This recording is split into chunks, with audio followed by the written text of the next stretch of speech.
My health world, namaste, enlightenment. Hi everyone, welcome to episode 2 of My Health World. My Health World, World. resist. Namaste. Man, namaste. Excellent. Do you love, as much as we do you love our dorky, nerdy podcast and video little intro teaser? I hope you do. We spared no expense in getting that prepared for you, and I am challenging all of you listening to My Health World episode 2 today to comment below and guess who our celebrity singer is. We had to fly this person in from a different planet.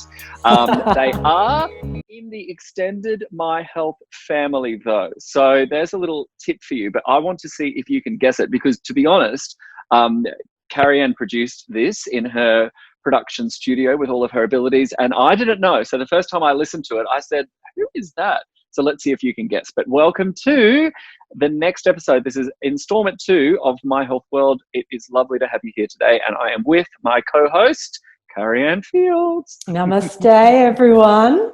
So lots going on the planet at the moment. Lots of theatrics are playing out currently. And here as spiritual beings that we are, we're just observing it all. We want to theme today's podcast around not buying into fear. When we buy into fear, when we buy into anger, we've essentially fed the system that wants to keep us as humans / starseeds shut down. So we're here to empower ourselves, and our theme of today is to not cast your light out, not give your power away to any narrative that's playing out. Even if it's a narrative that feels good, it could still have some false qualities to it. Even what we're saying today, you need to take the parts that resonate with you and then flick the rest. Because Absolutely. more than anything, dive within, know that you are the power, you are the master, you are the healer for yourself. And if we all do that, then we're going to really propel this ascension process that we're part of at the moment in 2020. What a year. Yeah. Absolutely. I couldn't have said it better myself. I think we started this video, this podcast as well at the perfect time. We had someone commented recently, I think on episode 1, saying, I was surprised that you didn't already have this. And to be honest, this is something that we've been talking about for a little while, but everything happens at the right time. Everything happens for a reason. And I think we knew at the moment there was a lot of people, there are a lot of people out there, our students, our trainees, our followers, ourselves, our family, our friends, who are looking for little crumbs of information, little tidbits that, as you've said, Carrie, that don't necessarily tell you what to do, what to think, where to go, but just maybe turn on a little light in the Christmas lights of your own life. Maybe just open up one little window that you hadn't looked through before, because it's about your own journey, your own investigations. But just as much as you have to question what we're telling you and what our courses teach for your own self, we're here today to really focus on what's happening at the moment in the present world. And a lot of what's going on, particularly online, in the online paradigm, which is very different from the real world paradigm. But in the online paradigm, there is a lot of theatrics at play. Oh, exactly. And I love the star galaxy there behind you, Greg. And it's a perfect reminder. Each night I've been going out, I've been connecting to the stars. I've been chatting to my star home, the beings that dwell there. And it's nothing more than using my imagination. People say, well, how do you do that? Well, I just remember my inner child. I did it as a child. I remember to... Of course you did. Activate that part of myself and just allow that imaginative process to occur. And it's glorious. And I receive so many downloads. I feel so supported. I feel so connected. And I'm able then to stay in that place of grace within myself. I don't need to prove myself to others. I don't need to have my belief systems validated by anyone outside of myself. It's a very inward, sacred, connected experience. And I think, you know, you and I, the work that we do, that's what we want more than anything for people, is to find their own truth and to know that if their opinion is different from the person beside them, that's okay. It's not a reason to get activated into fear, anger, doom, gloom. We don't need to get sucked into the vortex of that darker energy. We can remain in the light. We can remain as sovereign beings who trust ourselves to know that we are good enough right here, right now. I don't need to lose 10 kilos to feel better about myself. I don't need to earn more money to feel better about myself. I don't need to have fame. I don't need to have extraordinary wealth to feel that I've made it here in this human life. I am enough right here, right now. You are enough right here, right now. Everyone is enough right here, right now. And we're claiming our power, and we're assisting this ascension process that we're a part of. We're calling on the light workers. We're calling on the yogis.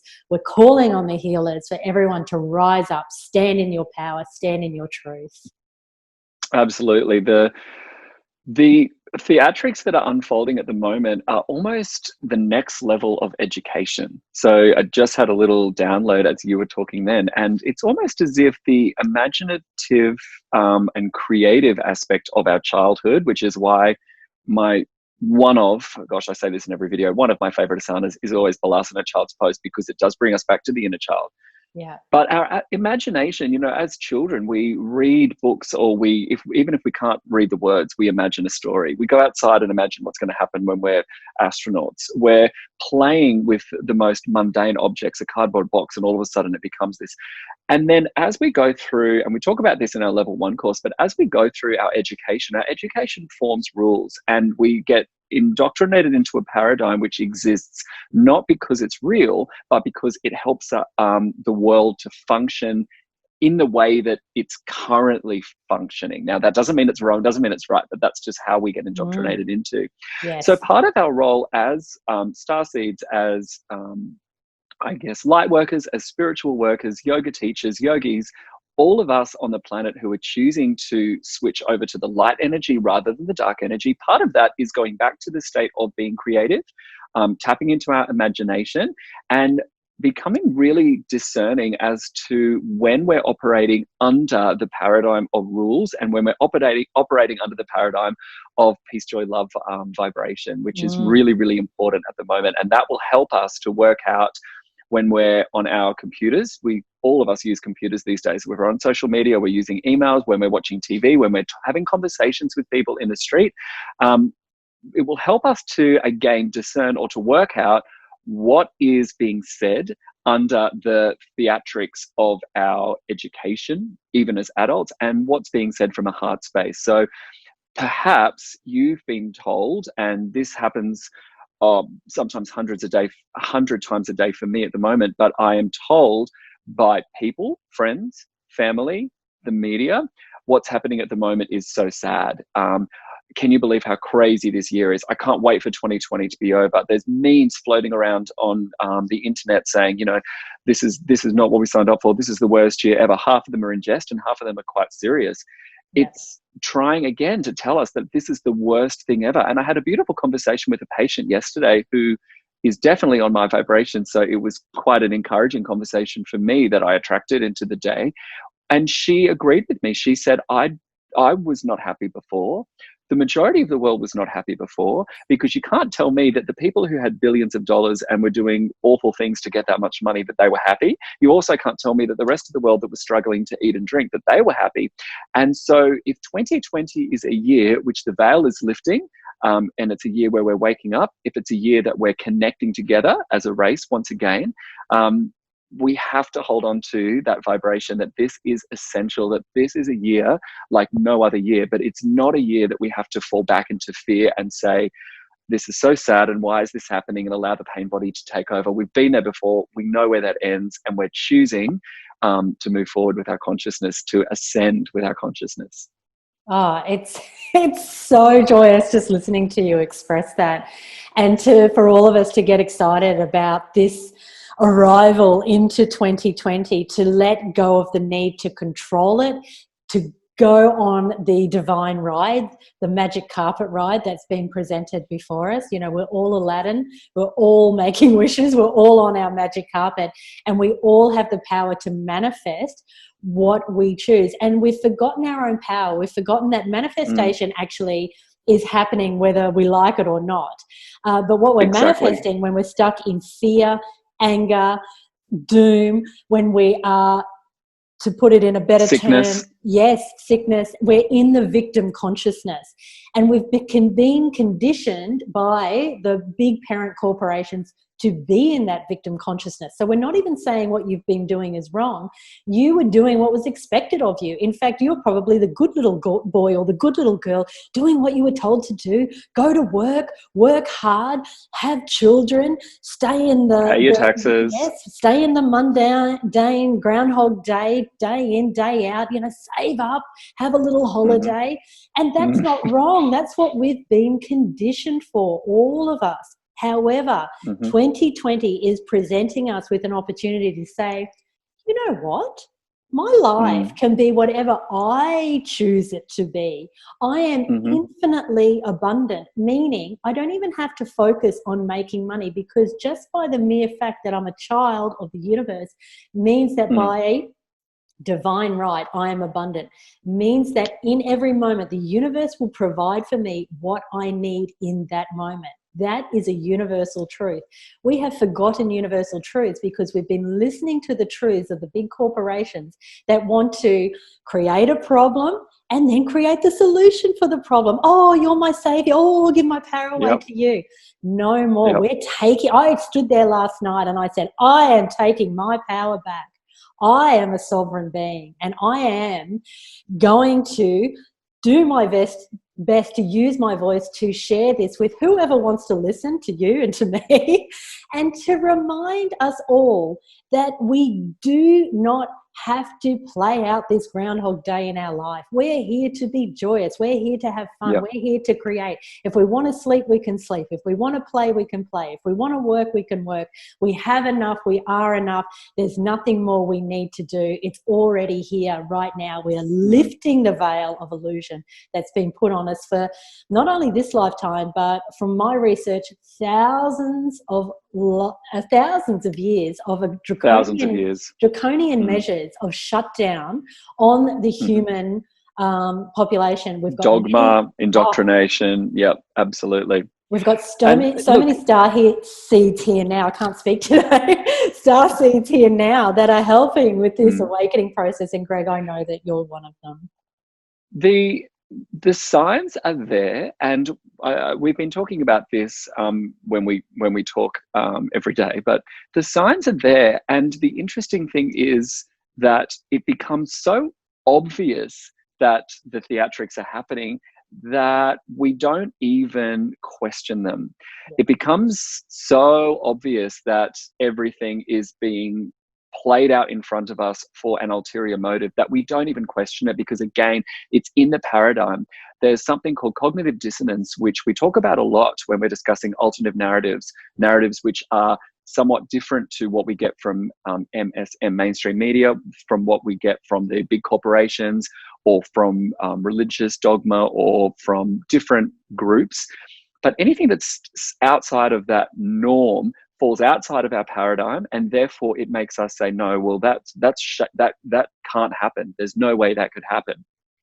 However, when you flip that, and when you start to look at signs, when you start to look at the reality of what's happening in your life, what you're manifesting, what you're seeing, visions, dreams, deja vu, coincidences. I mean, how many coincidences can you have before it's mathematically impossible that it's a coincidence? That's something that we hear a lot today at the moment. How is it a coincidence that 2020 is a medical term for perfect vision? And in 2020, we've already experienced, it's almost like that really, really good movie with Jim Carrey. Now, what's it called? Because it's kind of escaped me, so you'll have to help me out. Thank you. There's a reason that we watch movies like that and we go, oh, that's amazing. Now, I'm not here trying to argue that I'm sitting here in a Truman Show, but there's enough coincidences and enough signs that he starts questioning there's something else at play. And I think that's what we're here to do. We're inspiring you to say, okay, what happens if I turn off social media, if I turn off the TV, if I'm not listening to everyone, where does my heart go? Am I actually okay? There's a lot of discussions that are happening at the moment. There's a lot of background discussions that are being silenced. There's a lot of information that's disappearing. There's a lot of evidence that's disappearing. However, the justification is there from the paradigm which controls us. Oh, there's no proof of that. Of course, there's no proof of that. There's no science that supports that. Well, of course, it strikes me as odd that I work in a medical field which people deem invaluable because research won't support it. Now, research aside, I have hundreds and possibly now thousands of patients that I've personally treated that I've helped to heal themselves and have become infinitely healthier with the style of medicine that I work in.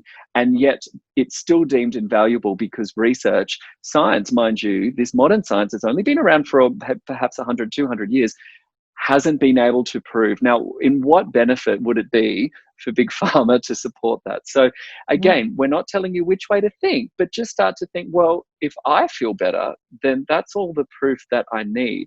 And I'll finish that little tangent off with this one note.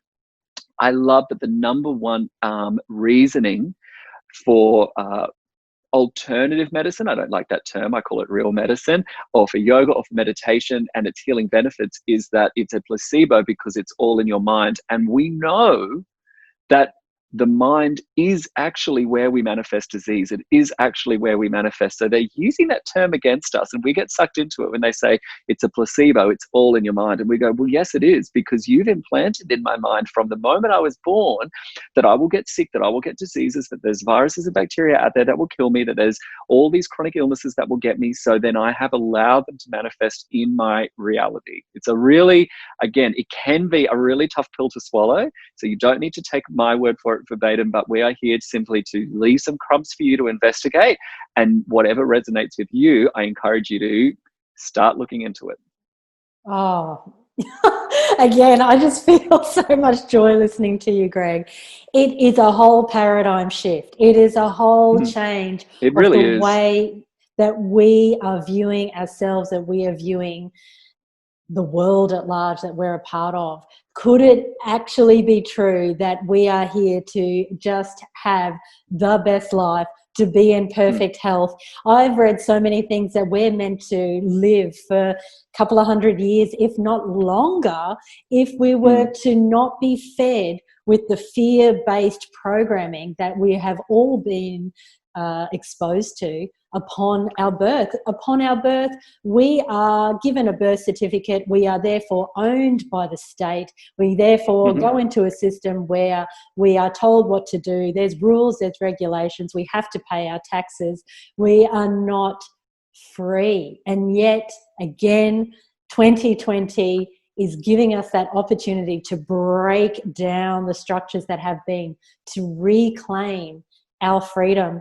Maybe we'll see it in our lifetime, Greg, maybe we won't, but it doesn't matter. And I'm calling again on all the people that this resonates as truth with, that if it's not in your lifetime, it's in your children's lifetime or your grandchildren's lifetime.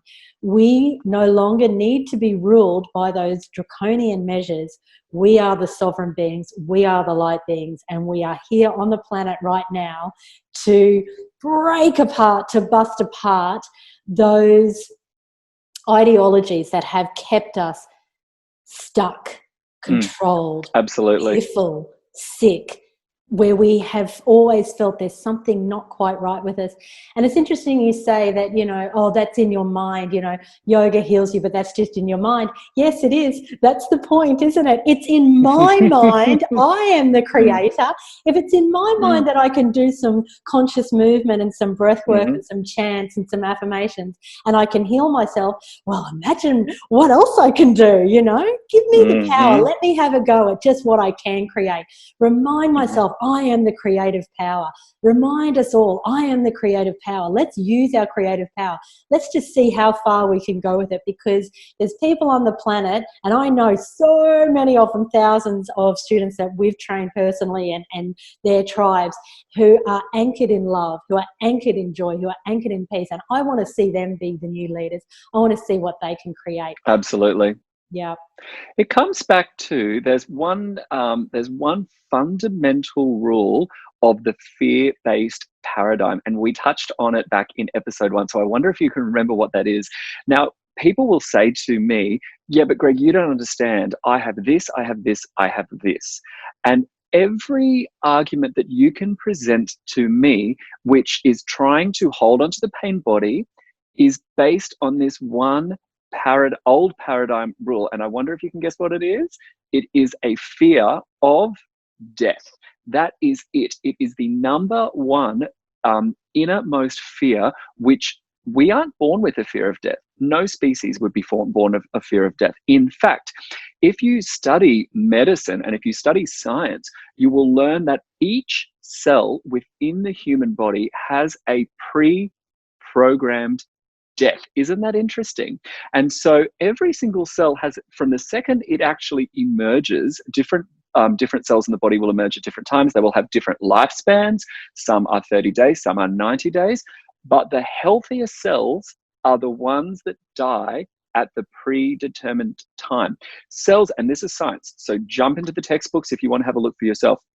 The cells which go beyond this pre-programmed death are cancerous cells. They are sick cells. So when cancer spreads, there are cells which have not died, which have actually gone past their expiration date, and they start to spread like a disease.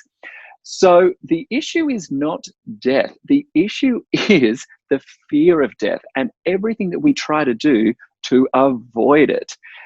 If you are worried about what happens if I get kicked out of my house, what happens if I get sick and I can't afford medicine, what happens if someone comes in and tries to kill me?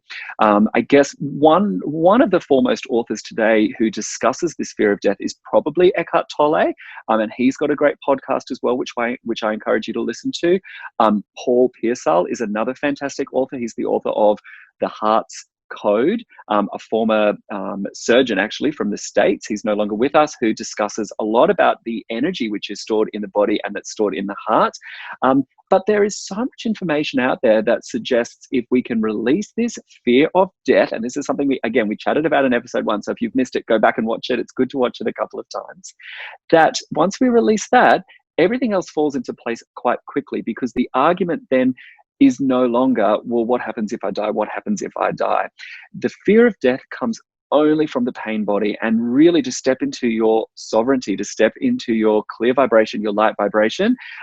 We can't have a foot in both lanes. We can't still have one foot in the, oh, well, I'm going to take this because I'm worried I'm going to die. I'm going to do this because I'm worried I'm going to die. And then one foot in the other realm. We're being asked now, it's 2020, both feet in the lane of light. And if that means that the world is ending tomorrow, that the human race is ending tomorrow, that's the way it was meant to be. Lastly, I will touch on, because this came directly from you just from what you just said, Carrie, Ann, as well. But one of our future episodes, we will be talking about time. This is something that I'm really interested in from a quantum physics perspective. But when another argument which people will come up with is this comes from my past. Maybe it's a past life if you're a My Health Tribe member. Maybe it's from your childhood, or it will be about your future. And this is where anxiety comes in. I'm worried about, what if I can't pay that? What if I can't afford that? What if I get this in the future? Now, anxiety is a really, really new medical term, which has again been invented to try and keep us in that fear-based. Anxiety means that the mind is using distorted memories from our past and projecting a worst case scenario, possible but improbable future. So it's the lack of being present-minded. However, we know in quantum physics that time is not linear. It is not about going to the past and going to the future. Time exists in a loop. But we're going to devote a whole podcast to that because it's a really interesting topic. So all you need to worry about is what's happening now. Allow the vibration, being in the present moment, to radiate to your past, to radiate to your future, and you will create a ripple effect of healing, which will actually erase eons, thousands of years, millions, millennia of past and future trauma. You can nip it in the bud right now. It's actually that easy to do. Oh, it's powerful. Exciting stuff. It's so good, because when we're in the, if only I'd done that in the past, that's depression right there. Well, completely. It's almost like a form of insanity. Well, you can't say if only I'd done that in the past, I'd be in a better position today, because there's thousands of dimensions. Quantum physics wise, and we'll get into this later, yes, we could go back and heal the past, but you know, if we're just in this frame of reference, the past, what we did was meant to happen. So we became the wise one in this present moment. So we don't need to change the past. And also to, what if all the anxiety for the future, again, just zaps our power. It renders us lifeless. It means that we're not anchored in this present moment. We're not in our full creative power. So you're absolutely right, Greg. And that's a fantastic tool for certain groups, certain like the mainstream media. That's a fantastic tool. Modern medicine, it's a fantastic tool to use, because if we're anxious, it's the opposite of being grounded. We don't have any power. When we're back there or when we're forward over there, we have no power. So essentially we're an army with no weapons, and that's exactly where we've been programmed to operate in. Mm. And I love what you said about, you know, eradicating the fear of death, because if I could say to myself, well, what if I didn't die? Then I would actually erupt full creative power within myself. If I didn't have the fear of death, how would my life change today? In our level 1 yoga teacher training course, right at the end of the course, we do a whole self-development exercise on our life purpose. And one of the questions that we ask in our activities is, if I was a billionaire, what would I do all day? Meaning, if I knew I was abundant, if I knew I had endless money, what would I actually do? So if I didn't have the fear of not having enough, that kept me in a job that wasn't soul enriching, what would I do if I knew that I had more than enough? I would change, many people would change their life in this moment. Absolutely. Same too. What if I knew I couldn't die?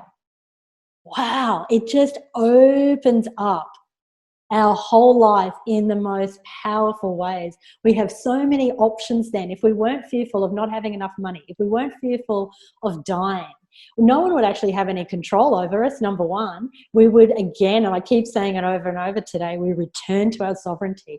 We return to our alignment with our God, Goddess, universal source energy. We are the power. Each individual holds that power, and we come together and we share energy, we share love, we share ideas, we share creative talents with each other. We rejoice in who we are, because we're not threatened that someone might have more than me and therefore I'm not enough. We're not playing the power game. I'm just so pumped today. I'm just all about, let's take our power back. We can do it in this moment, right here, right now. But this is the time. This is the time to do it. We are living in a period of time. So this time stamp right now, a lot of people are picking up on the vibration of sadness, of anger, of unjust. And not only because of the current racial climate, which we are being shown constantly in our faces on social media. This is something which has existed in humankind for way too long, but each of us have the power immediately to bring peace, joy, and love. Peace, joy, and love is not going to come from sitting on Instagram, sitting on Facebook, and sitting there going, this is awful, this is awful, this is awful. It's not going to come. It's going to come by human connection. It's going to come by, first of all, working out what it is that you're lacking in your own life and following your own lead. If we were taught when we were younger, if our education was to work out what our unique skills and talents were, our strengths, and to allow them to prosper and grow, then life would be very different, but we're not. I remember when I was younger and I wanted to be whatever I wanted to be. I can distinctly remember one of my teachers saying, you don't earn enough, you've got to do this. That won't earn enough, you've got to do this. And that's because that pre-programmed paradigm of conditioning was coming in from the education system. And although teachers are doing their best, I'm not here to pick on teachers, of course they would say that because they think that the best thing to do for a child is to give them the best education so they can earn the most money. Now, I'm sure you're the same as me, but I've had plenty of friends throughout my lifetime who have been on both ends of the financial spectrum. Even within my family, there's people on both ends of the financial spectrum. And there is no correlation whatsoever between income streams and happiness. Of course, we need to have enough financial security that we have shelter, food, and water. But if you are living in such a way that you can't sustain your lifestyle, it's a metaphysical sign that you are not living according to your values, your talents, and your skills. It's not about having confidence. It's about having courage. And it's about saying, This means I will have to change my friendship circle. I will have to change who I'm choosing to live with. I will have to change what I'm doing on a daily basis. Or maybe I have to work out exactly what makes me happy. And is being happy living in a 5-bedroom house with 3 cars, going overseas 10 times a year and buying expensive clothing? Is that something that actually brings happiness, or is that something which I'm using to plug up my lack of happiness? So again, it's about going back to the fundamental qualities of being a child, looking at where your values are. What are your beautiful, intricate, unique qualities? Is it being with animals, being with children? Is it painting? Is it drawing? It might be working on a computer and programming a website. That's fine. But work out your values and go in that direction. It's really challenging doing that later in life because we've already built a bit of a web that then has to be pulled apart. So it is a rough transition, but opening the eyes, it's 2020. This is the time to do it. Yeah, this is the time to step all the way up. It's interesting because, as you say, the older we are, perhaps the more challenging it is to dismantle some of our... We're more in the paradigm. We're more in the older we get, the more steadfast we get. Talking about it from a Chinese medicine point of view, it's a lot to do with our lung energy, because grief as we get older tends to take over at a cellular level through the lung meridian. So we start to collapse in, we start to have less energy, we sigh a lot more. The lungs aren't as strong as much as they were, I should say. We need to do a lot more pranayama. It's something that is so important. If medicine was really looking out for our best interests, when you walked into your doctor's office, the first thing they would look at is how much you're breathing, what kind of oxygen saturation your cells are getting from your breath. Then they would say, how much water are you drinking and how much are you getting outside into the sun? Are you getting into the ocean? That would be the first things. And that's what I ask someone, whether I'm at the yoga studio or at my own natural medicine clinic. It's the first thing I ask someone, looking at what's going into their body. But it's the pranayama that keeps us young. As we get older, our lung capacity reduces, we get less oxygen, and we get trapped more and more in that spider web of this is reality, rather than being able to disjoint. Now, if when we're older, it's almost like if we start to step out of that, it's very easy to fall out of positive mental health. And that's where we start to see mental health battles, dementia, Alzheimer's. It's almost like the TV that we've been watching for so long, and it's so false, it's just fuzzy and it's flickering on and off because we just can't take it anymore. So while we're young enough to have the physical strength, the finances, the time, this is the time. Now is the time. I'm watching this, and if you are 74 years old or if you are 14 years old, it doesn't matter. Now is the time to say, stuff it. What do I have to lose? Unless you are absolutely 10 out of 10, 100% the happiest that you deserve to be. If I'm speaking to you, then that's great. But if not, this is the time. Stand up. Do it for yourself. Separate yourself from anything that no longer brings you joy and watch what happens. It's really, really incredible. And I'm speaking from experience. I've done it myself. I wasn't born into a body that was physically healthy. I wasn't born into a family that was absolutely perfect. I came from a background which is as tumultuous as any other yoga teacher, because here's a hint for those of you who aren't yoga teachers.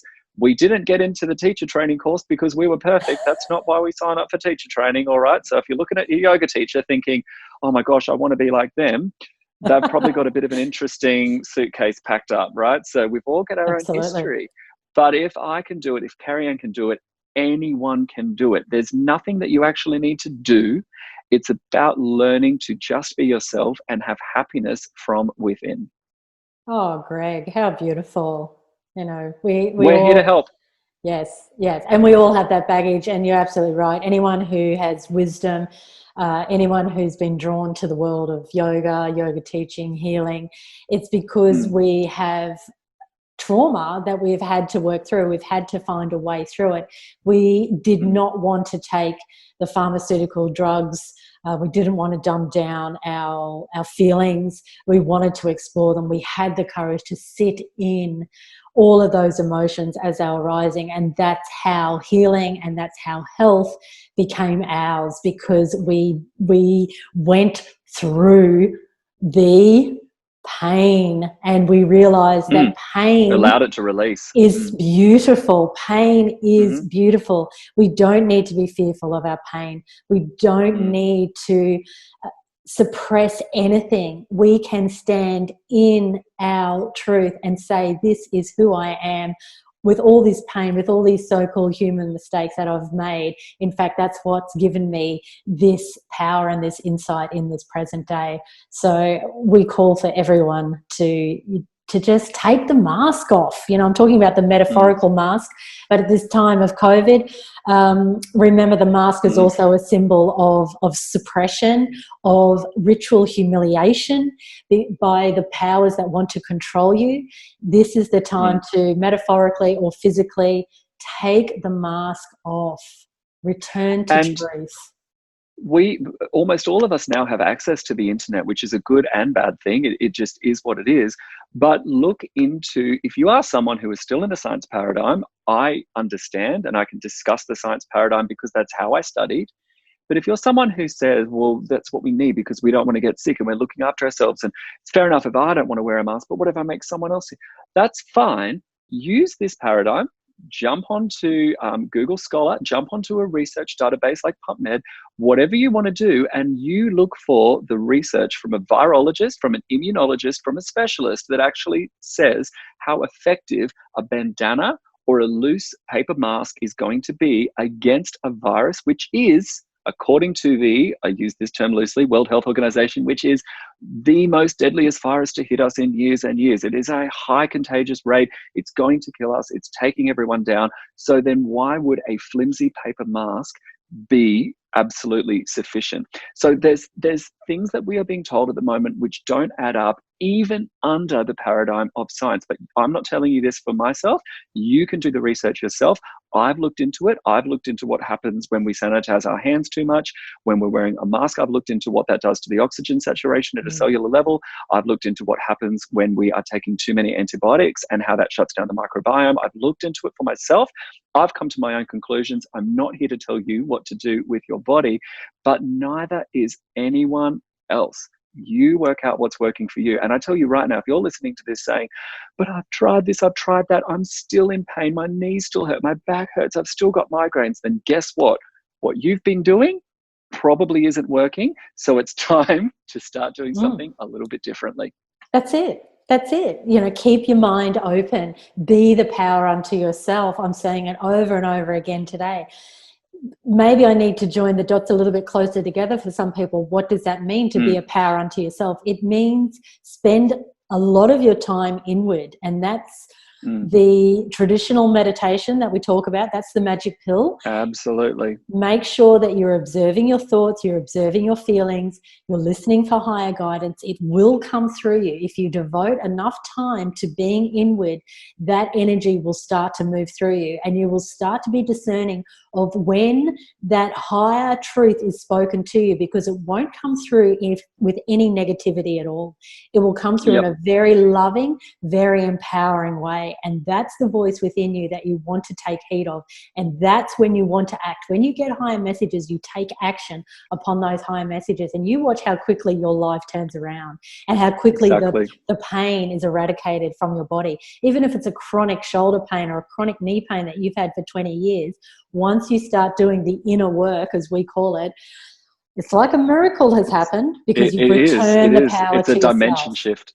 Yeah. And it is possible. We've seen it time and time again, haven't we, Greg? I've seen it time and time. I've had it myself. We're not making it up. The excuses that come through, and I hear them and I honor them and I understand them. The excuses that come through, again, they come from conditioning. You are not too fat, you are not too old, and you don't need more money. These are the excuses, especially for those of us who are lucky enough to live in a country like Australia. These are the excuses that come through, and we hear them every day. They want to join teacher training, but I can't do that pose. I can't go upside down.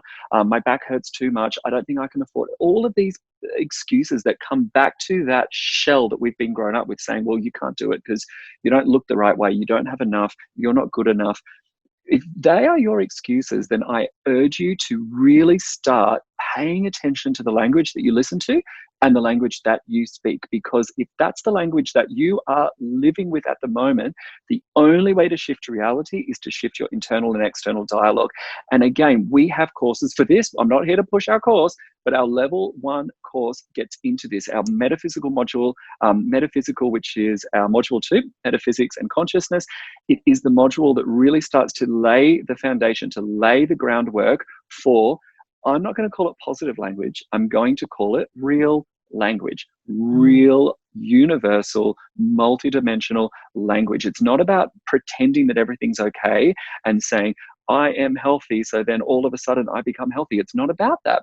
Sometimes we are in pain, but pain is simply a signal telling us that we are going the wrong way. If you put your hand on the stove, pain is signaling you to push your hand back. So if you are experiencing pain, look at where you're going in your life and make some courageous choices to move in a slightly different direction. And when you open your heart, when you open your eyes, there will be people there, there will be signs, there will be people, there will be support that will be there to guide you.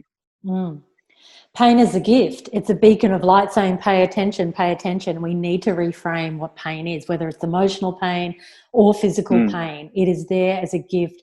It is a biofeedback system from your inner self. It is helping you. It is not a punishment. If you harness it, if you pay attention, if you listen to the wisdom within that pain, you can literally move mountains. Your life can be completely turned around. So yeah, it sure does. Powerful chat today, Greg. I just want to finish off because I think we're coming to time now. I just want to finish off by saying, you did reference before, and we didn't sort of go on too much about it, but just at the moment, it's the 3rd of June, 2020.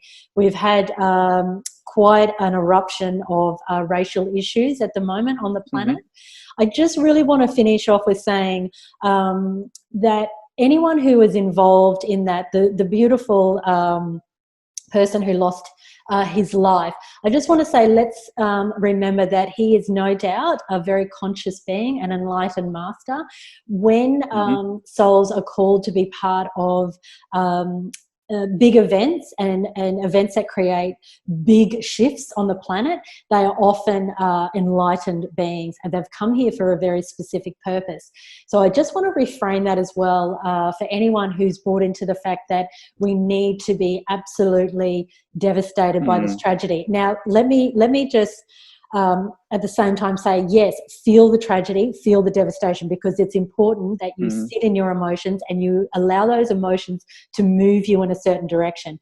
But I'm talking about getting stuck in that emotion. It's like grief, let grief move through you, but when you get stuck, that can cause some real issues to your personal health, physically, and also your mental health. So let's remember that we don't need to get stuck in the harrowing, devastating, tragic dynamics around what's just happened. Know that that soul is an enlightened master. They've come for a very specific purpose, and talk to them if you need to get some higher messages. We're not shut off from anyone. We can talk to anyone. We can talk to ascended masters. We can talk to anyone here on the planet through telepathy. There are no barriers, and we remember that as light beings, as light workers that we are, have these communications telepathically. Let's not get stuck, because if we get stuck in tragedy, in doom, in gloom, in fear, in rage, then we are feeding that Illuminati construct that wants to keep us dumbed down, shut down, that's controlling us like puppets on a string. So I just want to have a little, and I'll finish by saying as well that the number one motive for that type of energy is to tap into our pre-existing guilt. So for anyone out there who feels guilty, if you have perhaps been guilty of racial thoughts or racial actions, or someone who has, maybe you haven't, but you still just have such a huge sympathy, empathy, emotional response to actions which we're being presented with at the moment, know that feeling guilty is absolutely not required in order to bring love, peace, and joy back to those who deserve it. We deserve it too. So guilt is not something which is required in order to do spiritual work.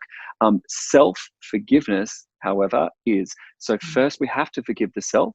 We then have to forgive others, and we move on to a beautiful neutral vibration from there. So we will wrap it up, our beautiful episode 2. I don't know where I'll be coming from next time. I've been Mr. Squiggle today up in the Starseed. This is a little tribute to our Starseed meditation, which went live on My Health Yoga TV today. So make sure you check that one out. If a couple of the words that we use today, some of the language, some of the spiritual jargon and lingo that we throw around feels a little odd, jump onto My Health Yoga TV and please do the Starseed meditation, which we just uploaded today. But we are going to be back very soon for episode 3. Don't forget to comment below because I still want you to guess who was the celebrity guest that performed the My Health World podcast. My Health World. Namaste. Enlightenment. Namaste. And we want to thank Susie because she actually came up with the idea. And she was the one that came up with that. She's Anything great. that's that quirky, it's got to be Susie Rad. We love rad. her. She is rad. Thanks, and Drew, everyone, who for created it. Mwah. Namaste. Namaste, guys. Bye. Bye.